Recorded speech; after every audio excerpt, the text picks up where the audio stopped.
If you're trying to use money that requires banks, you can't trust the banks, right? You certainly can't trust the banks in Africa and South America and most of Asia. It used to be Americans thought they could trust American banks.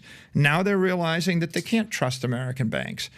So the first order impact of the banking crisis is people think, well, maybe the money I had in the bank's going away, and so I ought to put it in a bank in cyberspace that isn't controlled by the government or by the bankers, and that's Bitcoin. The second order impact is the solution to the banking crisis is print more dollars. And if you print more dollars, the actual monetary inflation rate goes 10%, 15%, 20%. So you think, why do you think those bonds crashed? Because they're actually claims on dollars. Do you really want to hold $1 billion of Zimbabwe dollars? What if I offered you 10 billion Zimbabwe dollars?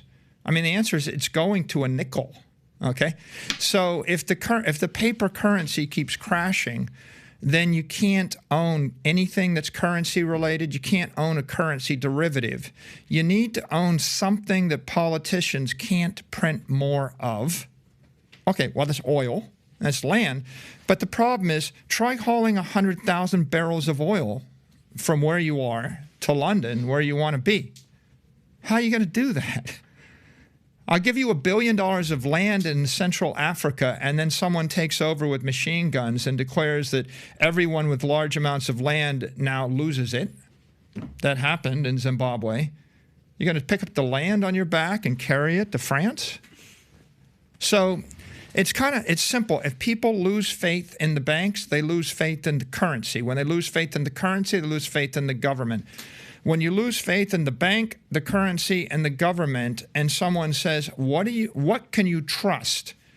The answer is you can trust Bitcoin because you can custody your own asset, you can run your own node.